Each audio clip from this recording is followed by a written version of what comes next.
Hello, everyone. Welcome to Foresight's Biotech Group, sponsored by 100 Plus Capital. Today we have Christopher Bradley with us. He's CEO of Matter Bio, which is a biotech company developing DNA-preserving gene therapy. So today we're really lucky to have Christopher Bradley protecting the genome.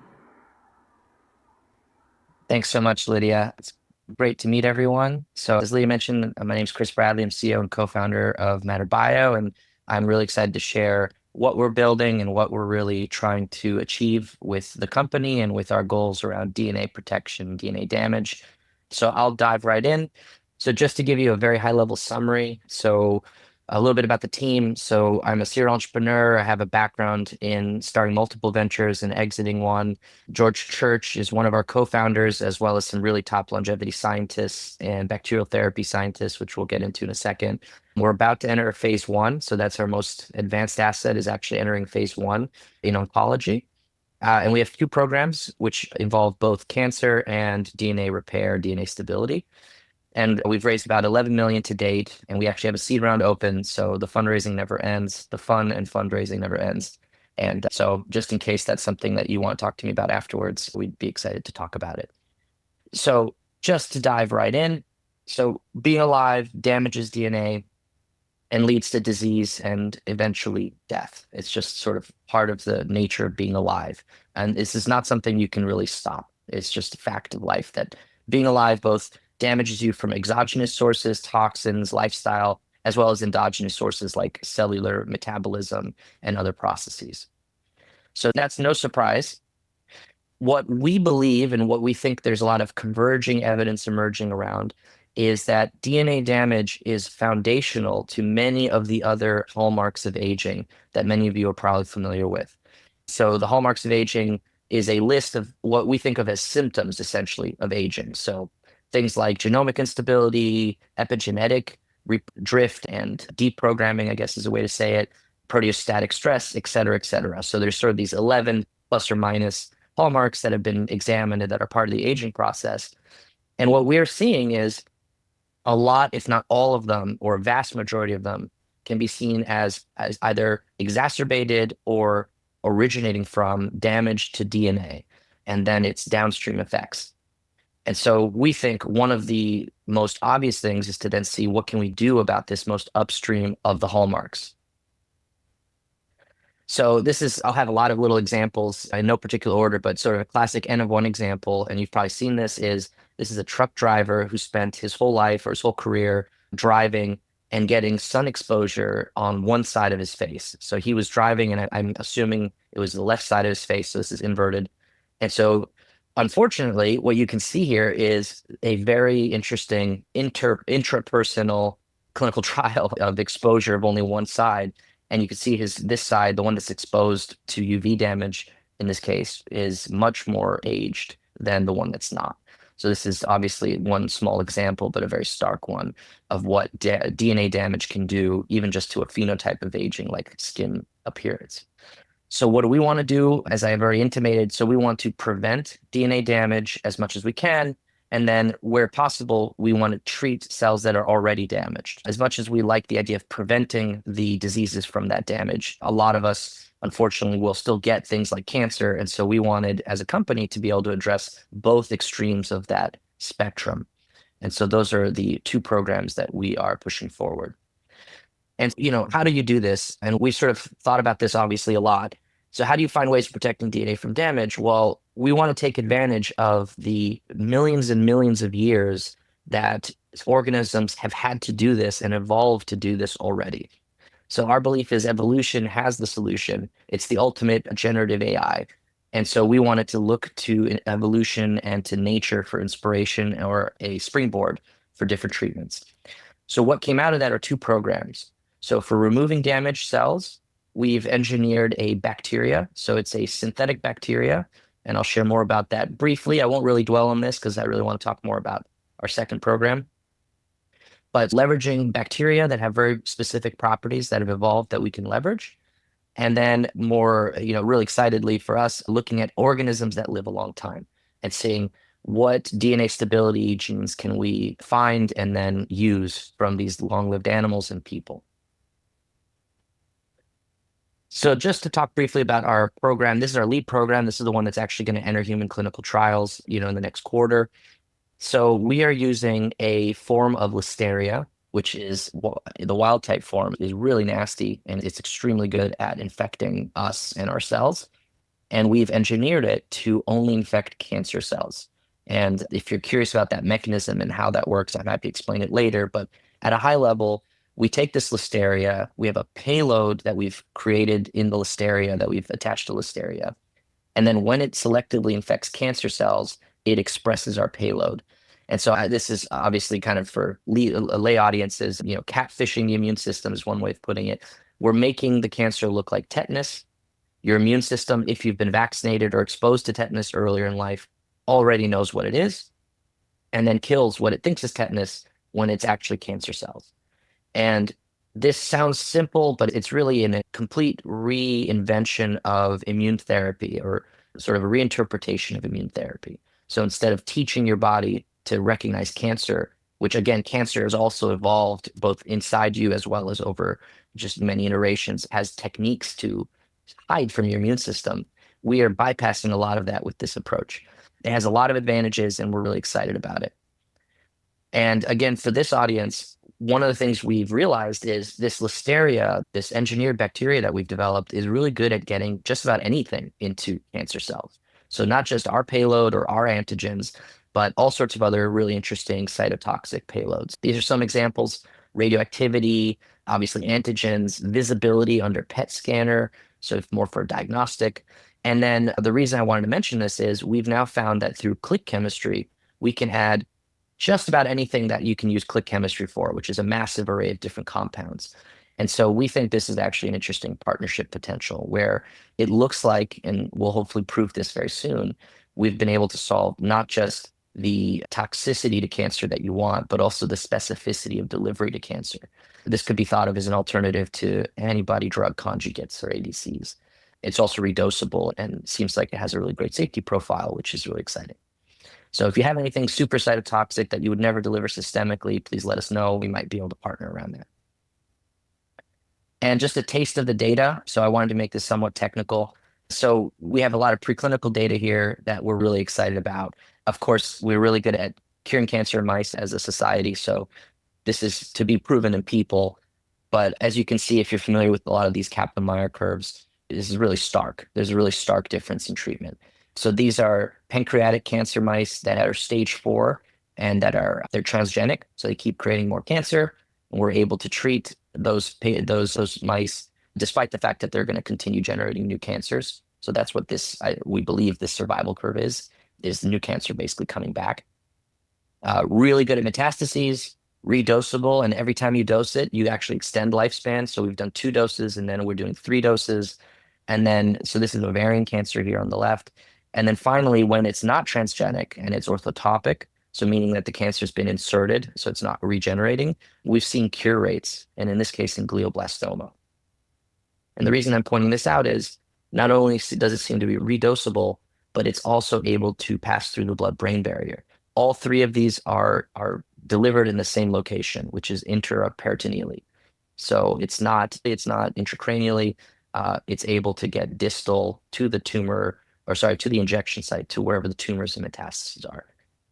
So obviously we're excited about these results and we want to see how it actually behaves in people and in patients next.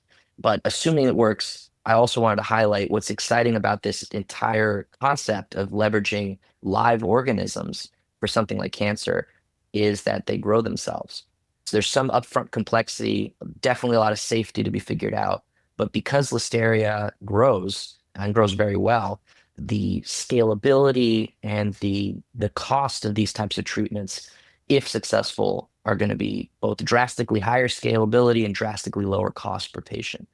We're not the only ones working in bacterial therapy. There's a lot of us now, a lot of people working in the space. And we believe that whoever ends up figuring this out, this is really going to be a new category of treating existing cancer and existing disease. So I think just really exciting overall and I think important use to treat something like cancer. I'm not going to talk more about this. This is just something I wanted to mention as a lead program. So the main part of this talk is really, okay, so we don't want to get cancer, obviously, and we want to prevent the diseases of aging and live longer. So how do we do that? That's really our goal fundamentally. And so we want to protect DNA damage. Sorry, we want to protect DNA from damage. And so this is kind of a little drawing we made to showcase sort of what we're thinking here. So just to take kind of zoom out, what makes me excited about this concept is the biggest thing for me is we have animals that live long. Seems obvious, but if nothing on Earth lived longer than, let's say, 100 years, that would make it seem maybe like something impossible to solve in any easy way. But that's not the case. So these are probably examples you've heard of. So the Greenland shark, which has been making the news lately, it can live over, let's say, 300 to 500 years, maybe a lot longer, right? Dating them are very difficult, but definitely a very long time. And they're vertebrates, obviously. And then bowhead whales, which are mammals, they live over 200 years. Warm-blooded, oxygen-breathing animals, very large animals, can live over 200 years with no health care. And then supercentenarians, which again have been making the news, up to 120, give or take. I know there's been some debate as to how many of them are out there. Is this some kind of like statistical error or insurance fraud or something? And maybe that's true, but we definitely have people living over 100. And in our research, you see two categories. You see people who are really good at resisting diseases they have, so they're sort of just tough. And then you have people who seem to be living into advanced age with no real burden of disease and a compressed morbidity period. So they'll go to bed and not wake up, and they'll do so at 110 or 105. And they don't get cancer, they don't get dementia, they don't get a lot of the telltale diseases of old age. And so this, I think, provides some really interesting existence proofs that this is something that's possible. And in the research that us and many other groups have done, a big thing that all of these people and animals have in common is genome stability, amongst other traits. So then the question is, okay, if let's say it is genome stability, if that's a piece of it or a big piece of it, and I believe it is a major piece of it, there's probably a lot more, parts to this. It's not just one thing. So if you decrease it or increase it, what effect does that have?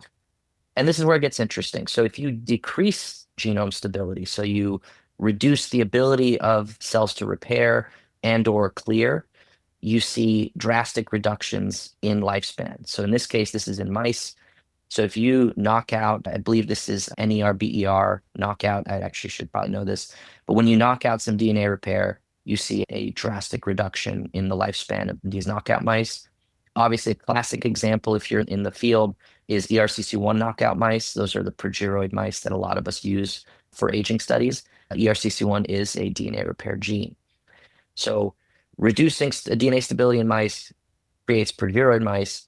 And we've seen some early studies that we're actually now in the middle of looking to replicate, which shows that if you increase the ability to stabilize and repair the genome, you get longer lived mice, up to 40% longer lived mice.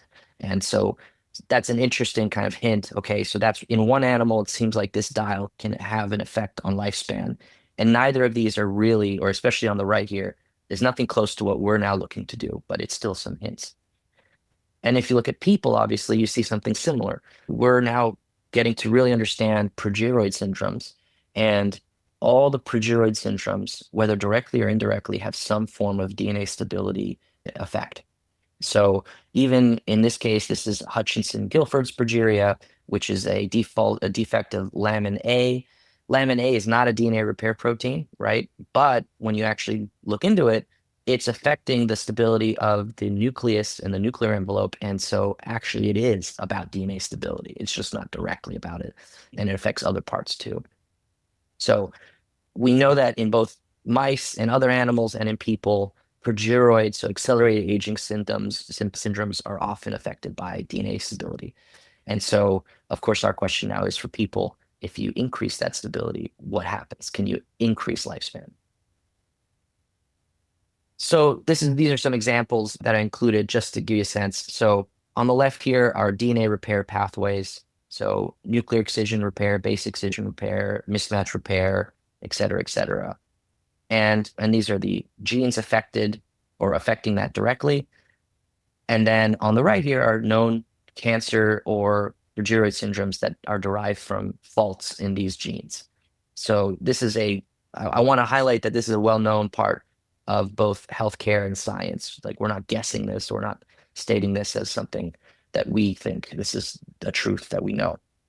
Okay, how do we actually start tackling this? So it's not as easy as saying, all right, let's just sequence a Greenland shark and see how we're different. Because of course the answer is we're extremely different. We don't have, cold blood. We don't live 1,000 feet below the ocean. Like, there's all sorts of reasons. We're not sharks. So what you really have to do is start looking at comparisons between long-lived animals and that species and their closest short-lived relatives. And you try to get as close as possible. And that reduces the differences as much as you hope as you can. And then you can start to suss things out. So these are some examples. I mentioned the Greenland shark and bowhead whale. Some of you may be familiar with the rough-eye rockfish. They also live 200 years. I actually didn't know this. And we eat rough-eye rockfish, or we eat the rockfish. They're delicious. They're a sushi. They're a delicacy. So next time if you see rockfish, maybe, there's a lot of time in that tissue. And so we're comparing them to other rockfish that are very similar, but only live 15 years. So much, much less. Same with sharks, whales, and of course with the average person versus a supercentenarian. This is a picture from a woman who was featured in the New York Times, I want to say a few months ago, maybe last year, she was winning, I think it was relay races or marathons, because she was the only person in her category by like 30 years. She was running at 108. This is her running at 108, and I think she died shortly after that, like 110. I might be wrong on some of those numbers, but it's generally she was over 100.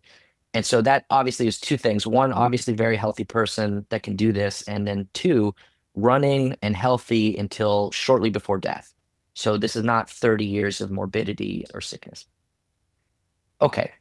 So what we're doing now is we're taking these obvious examples as well as the corpus of information that's been already researched out there and a set of tissues and of omics readouts and putting that all together to try to figure out what are the best DNA stability and repair variants or techniques out there. So this is an ongoing project. We have not done 10,000 centenarians, but I will say we have a pipeline of 1,700 centenarian samples and counting from some of the top labs that have these samples. And we will be the first people doing whole genome sequencing on those samples. So our pipeline is growing and strong. We also have our own samples from various animals, such as the Greenland shark and others, rockfish, that we'll be analyzing.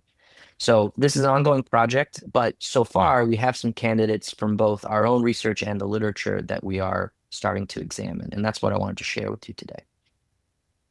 Oh, so another fact. So something that's interesting is it looks like evolution as part of the solution to this problem. Obviously, evolution does not work actively. It works through removal, right? Through absence. It's a passive process.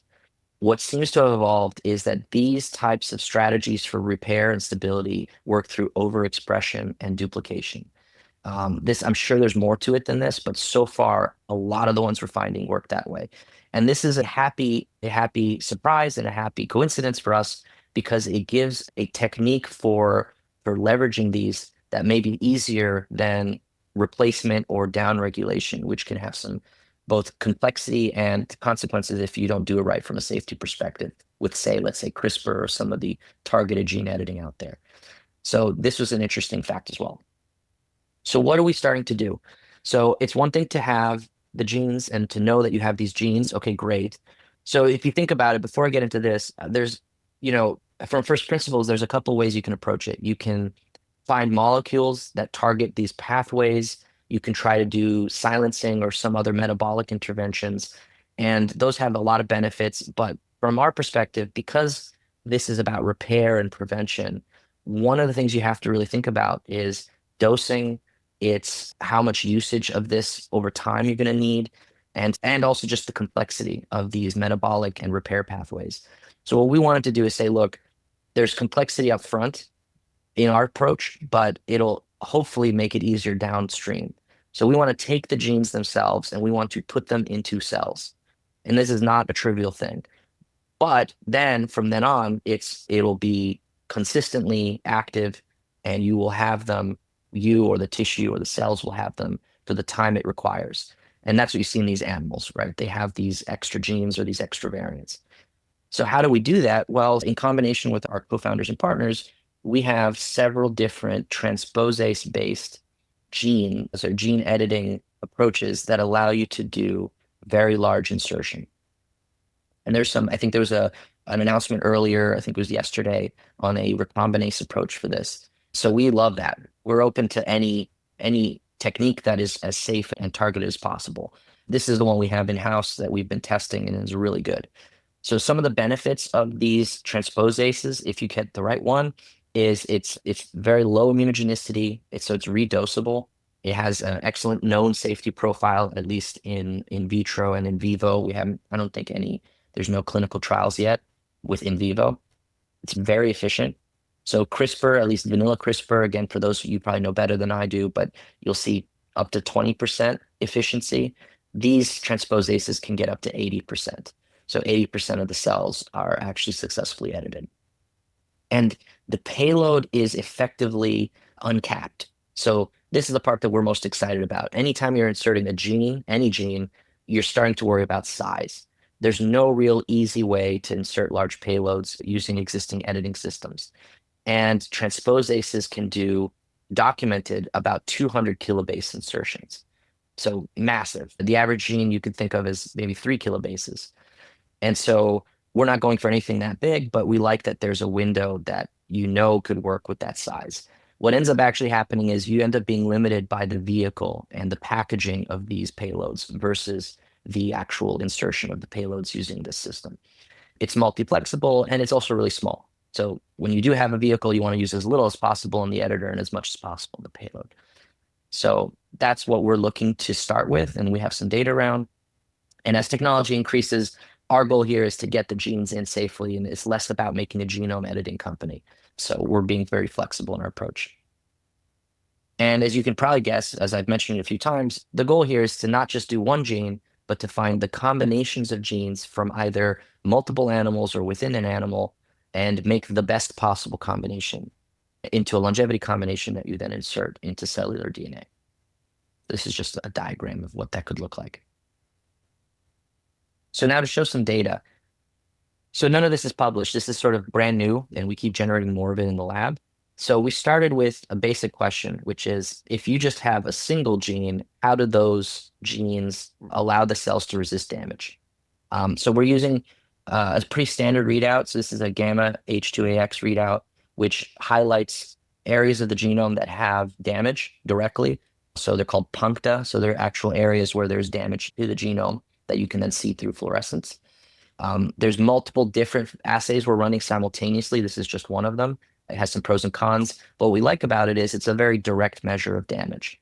So the way this experiment worked is you transfect the gene, you damage the cells with a known damaging agent, and then you look at what the puncta are, or what the damage looks like. And on the right here, you see for each bar, it's a specific gene for that well. And then the y-axis is how much damage they get as measured by puncta. So you have UVC damage, UVB damage, etoposide. So UV creates cross-linking damage as well as other types of damage. And then etoposide is really double-stranded break damage. And as you can see, there's a nice array of different genes that have different effects or different protective properties. And of course, I want to highlight, because obviously there's a lot of scientists here, we know that it's not as easy as just this measure of efficacy. So you want to make sure that there's replication, that there's not a massive die-off of cells, or that this isn't actually a positive, where it's actually more signaling to protect.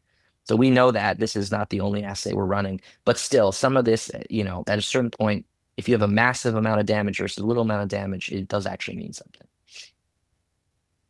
And the other thing to mention is it's not as easy as saying, okay, let me just grab the genes from these long-lived animals, because they're not all good for you, non-surprisingly. So in this case, these are just some of the examples. So what we did was we took the control is just the regular cell, and then human is what happens if you give more of the exact gene that we already have, whatever that ends up being. So we want to obviously compare just overexpression is maybe part of the effect. So this is overexpression, and then this is overexpression of the variant in that particular animal. So in this case, you see protection almost cut in half with the bowhead whale variant. Same with this gene. We threw in for a different gene, the Greenland shark gene. We saw some protection. And in this case, you saw worse. So in this case, with the Greenland shark gene, it actually was a little bit worse than not doing anything at all. So you really have to test these. It's makes sense, but we really have to go through them and suss out what they're doing. Our goal here is we wanted to find, if possible, we don't know if this exists, but we think it could. We want to find some type of combo that protects you against all types of damage, not just double strand breaks, not just UV damage. And these are the basic major categories of damage. So single strand breaks, bulky lesions and cross-linking, mismatched bases, and double strand breaks. And then from there, these are the different types of repair processes that we know of. There's a lot of different pathways. These are just some of them. And so what we're doing is we're testing these using different agents that we know cause these types of damage. Reactive oxygen species like hydrogen peroxide, UVB, UVC, ENU, which is a highly potent mutagen, and then etoposide, which is a chemotherapeutic, unfortunately, actually, that also causes a lot of double strand breaks. And this ideally would be the treatment. So a pan damage prevention combo. We're not there yet, but I'll share some data that shows that we're actually getting close. So we've got a ton of data, but this is the kind of big insight, unpublished, but we are looking to put a paper together on this, which is when we exposed cells to different combinations that we've developed, this is the effect. So now each bar here is not a single gene, but it's a combination of genes, which obviously I'm not going to share yet because we're going to hopefully talk about that at some point when we fit it publicly. So each bar is a combination. These cells are exposed to etoposide and then measured before and after. And then this is M-cherry control, and then this is media and LNP control. So it's important to note this is with mRNA. So these are not gene-edited cell lines, partly because it was too expensive and too labor-intensive to do that for this screen. So what we're doing next now is to do the exact same thing with the winning combos as a cell line using our editor. So this is like, this is sort of the basic screen. And what you see here is, so if you treat the M-cherry control as the baseline, not the media, we see an 87% reduction in damage from this winning combination that we found. And so that was obviously really exciting. So this is double strand break damage. So 87% reduction in double strand break damage. Okay, cool, but what does that really mean? In what context? Well, when you look at this compared to our control, which is just cells left alone with no etoposide, what you see is that this particular combo was actually able to prevent effectively any exogenous damage. It's the equivalent to control. And since this experiment, we've replicated this a lot because obviously we wanted to make sure this was real. So we replicated it both technically and biologically. What we think, this is obviously, these cells are not exposed to anything, so these are endogenous rates of damage. So we're not preventing all damage all the time, but obviously drastic decrease from exogenous sources. So really exciting. And so the next question is, okay, can we replicate this in other cell types? So what I just showed you was in healthy dermal fibroblasts. So can we find combinations? This one's a little messed up here. Can we find combinations that work for other cell types? And so these are different combinations. And so what you see here is, unsurprisingly, depending on what you're doing, it's not going to work in all cells. And these are not all cells, obviously, but these are cells we had on hand that were kind of a nice representation of different cell types. And we're going to keep pushing this. So what you see here basically is the greener the color, the higher the protection from damage. And these are percentages. And so what we found is combo 4 seems to be really good at protecting all sorts of skin cells, placental cells, iPSC cells, cervical cells, and liver cells. So about a 58% average protection. And what's, I think, worth noting here is it would be great to protect maximally, but from a therapeutic perspective, if we can cut damage in half, and damage is one of the leading causes of both, let's say, cancer for sure, but also other types of age-related illness and maybe aging itself, the consequences of this would be massive. Like, we don't need to add 300 years of life. We don't know if that's possible. But if you can add 20 years of healthy life, we think that's definitely within the realm of possible. So if we can make everyone a centenarian, for example, that would be great. And these are the types of numbers that we're looking at, is you could really, dial down that damage quite a lot without needing to have some kind of magical, damage relief. So now the question is, of course, okay, that's all great in vitro. How are you going to get this to as many cells as possible, as early as you can, and as safely as you can? And so we're in the middle of this. I wouldn't say we have solved this in any sense, but we're now examining two major strategies again from first principles, which is outside in, so known delivery modalities that we use in both clinical trials and medicine, and then inside out. So can you get to tissues that we know we can deliver to, and can you get tissues that replace other tissues, which is really stem cells. So can you get stem cells that you augment with our treatment that then can slowly engraft and replace tissues? And if you think about it, stem cells are protected from damage, both physically as well as through their repair processes. And so evolution has solved this problem to a degree by having stem cells. Your cells get old, your cells get damaged, and your stem cell niches replace those cells that are damaged on a continual basis, which is why none of your cells are as old as you are, with the exception of some heart and neural stem cells or neural cells. So if we can leverage that internal rejuvenation, and this is again not a new idea, obviously stem cell therapies have been around for a long time, but if you can boost them with this, that would be one interesting approach. And if you can get to tissue that's easy to access on the left here, that would be great as well. And the reason for all this is there is no magical, systemic, highly efficient, large delivery system that is multi-dosable and safe, as far as I know. If you have one, please let us know. And so in the interim, we're not trying to solve a delivery problem on top of everything else. We're trying to keep our risk narrow to this specific problem. And so that's where we want to start. And so this is just one of the examples of what we're exploring as our go-to-market. So this now is sort of switching to reality. How do you make this into a treatment that you or I can use in this lifetime and that is actually able to go through FDA approval? And so what's exciting is, well, for one thing, a lot of those progeroid syndromes that I mentioned, they're congenital, they're defects of DNA repair, and so they're liable to be treated through enhanced DNA repair. Obviously, being congenital, you're not going to prevent them unless you do editing way early, obviously like embryo editing, which we don't do. But they are a category of treatment of indications that could use better treatment and that we might be able to treat. So what I'm sharing here is an example that we're looking at and we're now starting to move into in vivo studies with, which is Xeroderma pigmentosa. So Xeroderma pigmentosum is a form of progeroid syndrome that primarily affects tissue that is exposed to toxins externally, so eyes, lungs, and famously skin. So these are patients who are effectively allergic to UV exposure. They cannot go out. They can't even get indirect sunlight like what I'm getting. They have really bad lesions. They have early cancers, and they have about a 30% reduction in lifespan as well. And this disease is from a defect in the XP gene, which leads to these problems. So what I'm sharing here is an example of what we're looking at, which is, can you get these genes into skin cells? So we're looking at microneedling to open the skin layer. You have to be able to get through the barrier. We have a non-replicating viral vector we're looking at. It's not AV, just for the record, that allows us to deliver something of this size. And then the idea would be to insert this into those cells and improve this condition.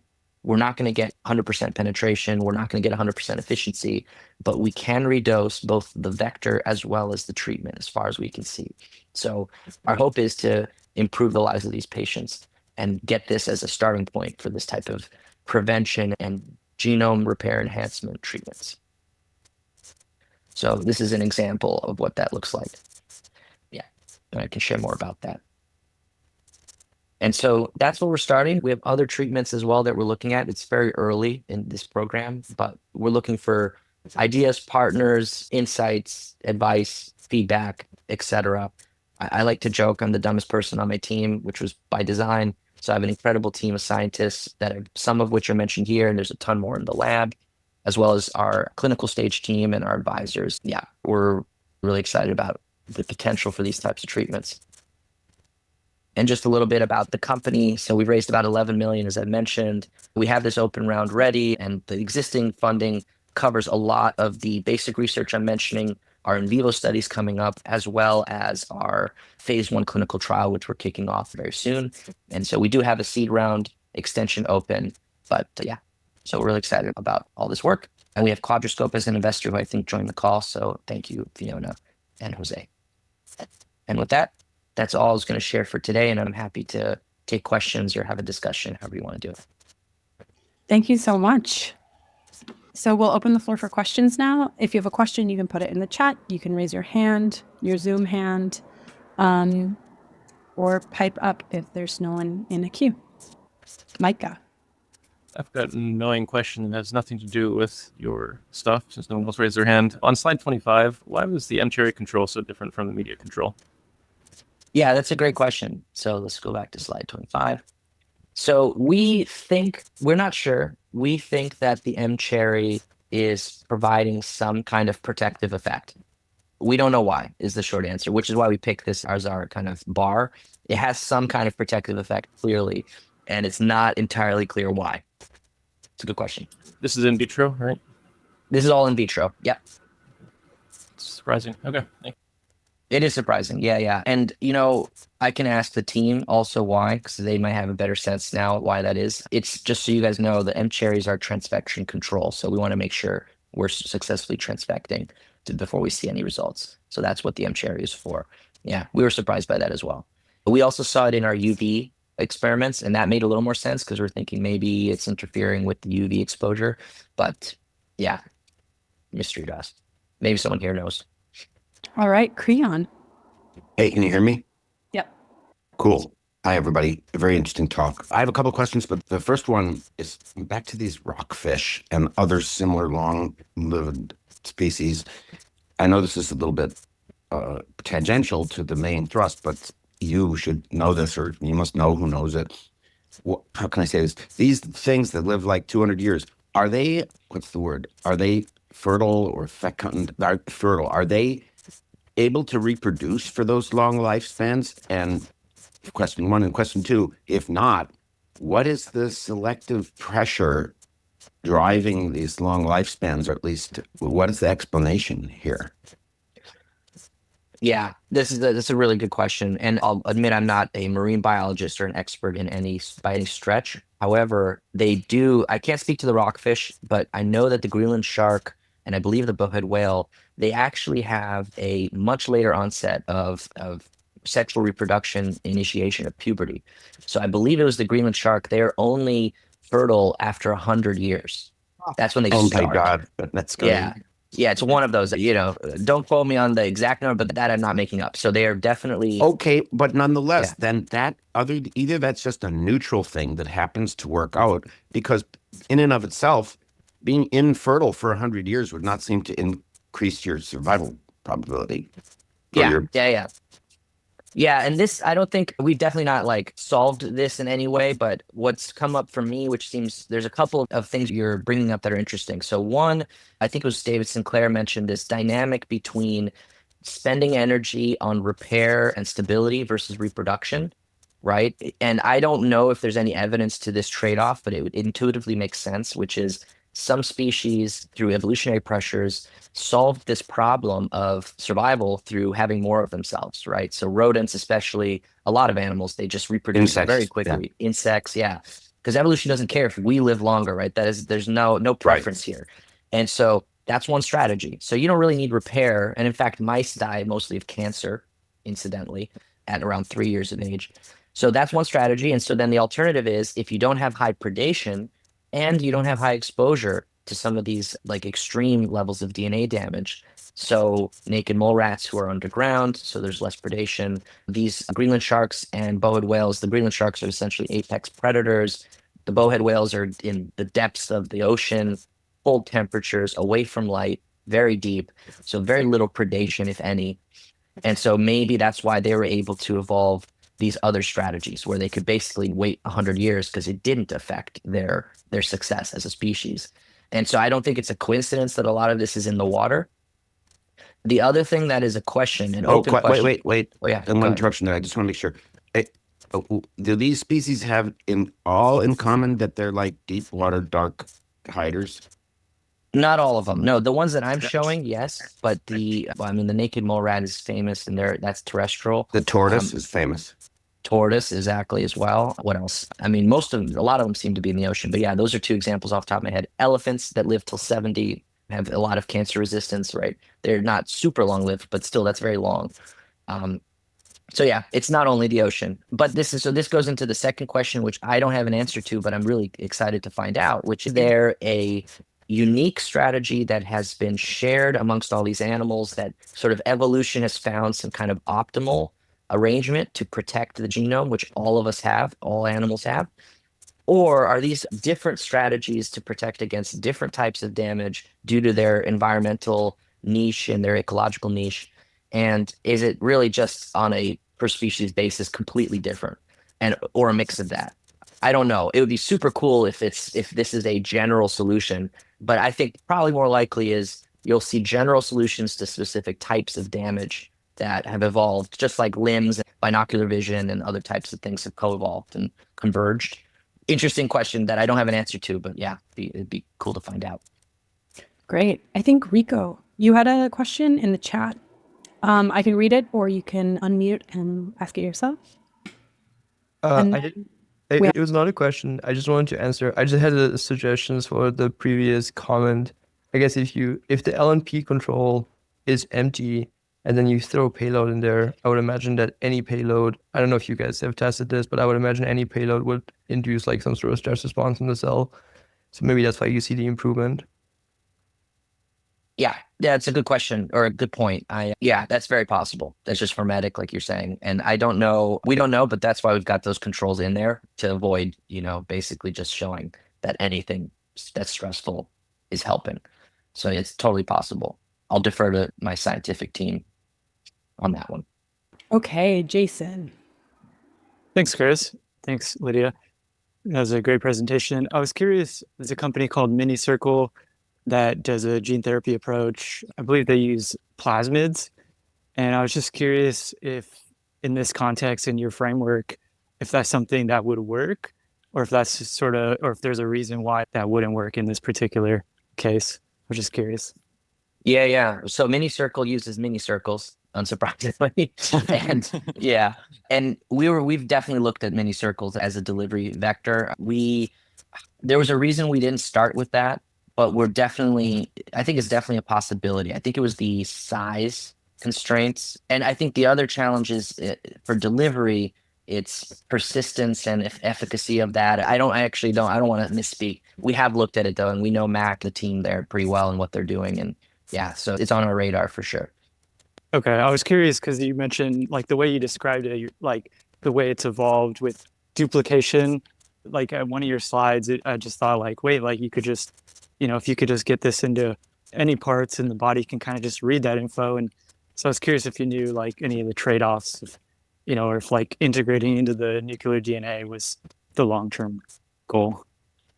Yeah, I think it's coming back to me, at least. So MiniCircle's approach is designed to not be persistent, right? Like they're follistatin, they're not, as far as I know, they're not inserting follistatin copies permanently, right? They have a cutoff switch. And so the MiniCircle, it's able to last. I have no idea if this is true, but what they're saying is it's able to last a certain amount of time, secrete the follistatin, which is systemic. So it's a signal, and then eventually either get shut off with a kill switch or it goes away. And that I don't think was as ideal for us because we wanted integration, but it doesn't mean it wouldn't work. But yeah, their exact approach is systemic secretion versus integration. Yeah, just right. Different. But yeah. Right. Okay. Thanks, Chris. Appreciate it. Definitely. Great. Priyan, you're up next. Okay, this is again a slightly generic question for a lot of these kinds of talks, but my question is, so this is kind of you've got a gene therapy angle and a mRNA angle. Is that correct? Well, it's really this is mRNA screening just for ease, but it's really about gene editing. Okay, gene fine. therapy. Gene editing, gene therapy angle. What's the strategy here? And what I mean is, if you wanted to move this to humans or dogs or something like that, what do you have to do? Do you have to transfect every cell, or do you have to edit every cell? Do you just edit the germline and work on future generations? This is like a standard question for gene therapies. Or do you just target certain tissues? That's the ones that are going to fail first. What is the strategy here to actually make this affect people's lives? Yeah, that's a great question. And I kind of touched on it at the end. So as opposed to partial reprogramming, which is supposed to turn back the clock, this is really about preventing accumulation of damage and of epigenetic drift, incidentally. And so my thinking is there's some areas like with mesenchymal stem cell therapies where there is secretion factors and there is rejuvenation potential, even with cells that have these types of genes in them. The big benefit is the earlier possible the cell gets it, the better. So either you are able to get this into cells in vivo, in tissue, that is going to be able to benefit from added DNA damage protection because of faulty DNA damage or because of expected ongoing exposure to damage that you can mitigate, something like that. What we're looking at is, like, again, to be realistic and to work in reality, is how do you start with delivery systems that are really effective in certain tissues, and what can we do to help those tissues in what context? So skin damage for people that have a sensitivity to that damage, like Xeroderma, that's one. Giving it to healthy people, assuming we can show that this is very healthy, like completely non-toxic, right? Which is the bar for something you're giving prophylactically at, let's say, an earlier age with no indication, which is a huge bar. Skin protection against UV damage would be huge, like in general. Like if that person that I showed in the beginning had that on his face, just his face, he would have had way less skin aging from that type of DNA protection. So basically, like you said, targeting tissues that we know we could give benefit to. And it's a bunch of Venn diagrams. Okay, LNPs can go primarily, let's say, to the liver. I'm not an expert on LNPs, but I know that's one of the areas. So can we help the liver process toxins more efficiently or protect against those toxins more efficiently? Stem cells, another kind of low-hanging fruit. And then, yeah, I think eventually, and I mean this in the far future, say we found the perfect combination that is exactly what you need, and we've shown it actually can extend lifespan. Is this something you want to try to get into the germline of humans at some point? Maybe. I mean, that's a sci-fi novel, right? We don't know if that would be true, but that would be the ultimate upstream, which is the next generation gets it from day zero. That's the kind of thing that this is. Just to add to that one thing, which is if I could increase, let's say, heart, liver, brain, and skin health and give you 50% more time on those organs, I'd say that's a pretty good start. Awesome. Thank you. We'll go with Brad and then we'll go with Fiona. Hey, Chris, great presentation. Thanks for sharing. I was wondering, this might be kind of out of the scope or just too soon, but this isn't a problem with hits you might find from supercentenarians, but for these other species, have you guys already had time to think about how the immune system would react to peptides that are, not only not a twin, but not from the same species, and whether you have like some sort of thymic training that has to go alongside that, or I just haven't thought about that yet, but I'm curious if someone has already. Definitely. Yeah, no, huge issue. So we are not starting with genes that are exclusively non-human. So I should have mentioned this, but we may eventually, and we'd have to figure out some ways around the immunogenicity issue. To avoid that for now, what we're doing is we're saying, of the genes that we're identifying in these long-lived species, what of those do we already have as people? And so the likelihood of a variant causing an immunogenic reaction, I believe, is a lot lower than if we're inserting a completely new gene that may or may not have anything to do with human metabolism or the human proteome. Again, interestingly, the genes that have come out from other research, P53, SIRT6, all this SIRT3, like these are all genes we also have. So it's more about then asking yourself, okay, why does this work? Is it working? For what reason? So elephants have a larger number of TP53 than we do. And it seems to be, and same with RAD51 in the Greenland shark. And it seems to be that maybe that allows these cells to both get more damage and have a less likelihood of losing TP53, which is a tumor suppressor gene fundamentally.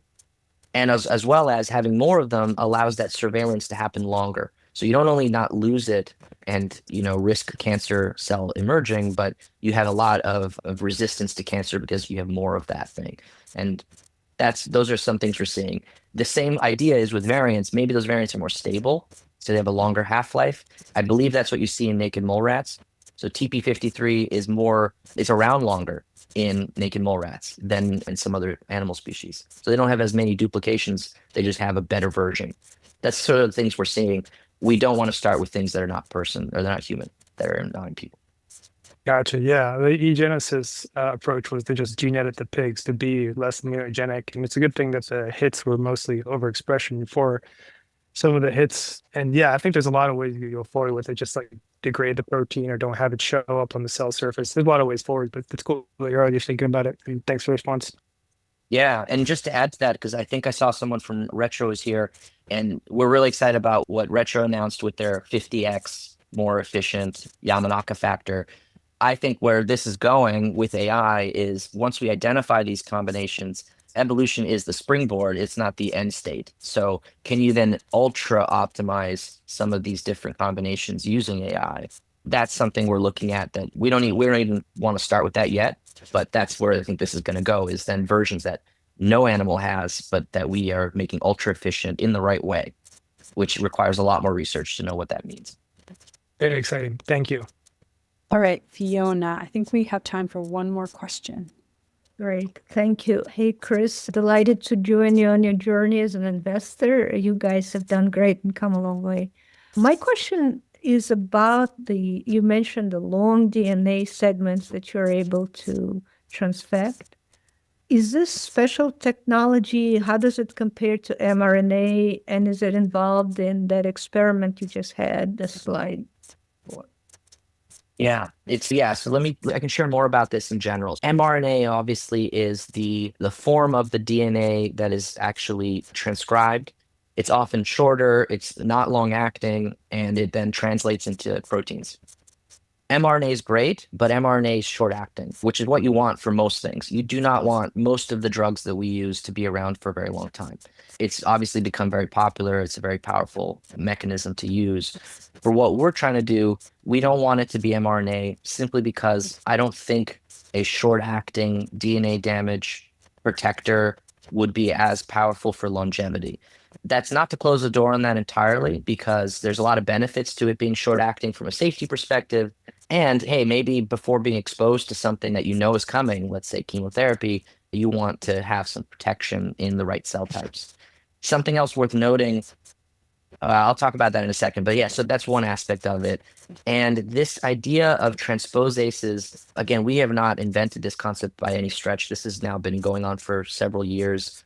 They're really good at insertion, but you got to watch out that if you don't get the right type of transposase, you're going to start seeing jumping of genes around the genome that you definitely don't want. So you don't want to create structural variants, and you definitely don't want to increase mutational load. So the transposase we're using is derived from an extinct animal, so it's non-human. And the reason we pick that is the genetic areas that the transposase recognizes to take genes out and put them in. And it actually looks like this, as far as we can tell. It's a loop. So where it puts things in and takes things out, those sequences are not common or present in human genomes. And so that's why it's really important. Humans have transposases too, and you don't want to use those for this purpose because you're basically just dialing up your mutational load. So that's how we're thinking about it. There's you've probably heard of piggyback. A lot of major companies have been working on variants of this technology, and piggyback is one of those editors. And there was a paper showing a bacterial genome. I think it was 200 kilobases, so 200,000. And like I mentioned, the average gene is in the 3 kilobase range. And you can also make those larger or smaller by removing the exons maintaining only the coding regions within that sequence. So you can make them smaller than the wild type genes that you would have to get. So yeah, there's a lot of benefits, we think. And again, it's mainly because it doesn't have to be targeted. So we have internally, and I may have mentioned this at some of the other Foresight meetings that I've spoken to, we have a targeted version of a transposase, which I'm not talking about here. This is not targeted, and it doesn't have to be because we're not trying to knock anything out.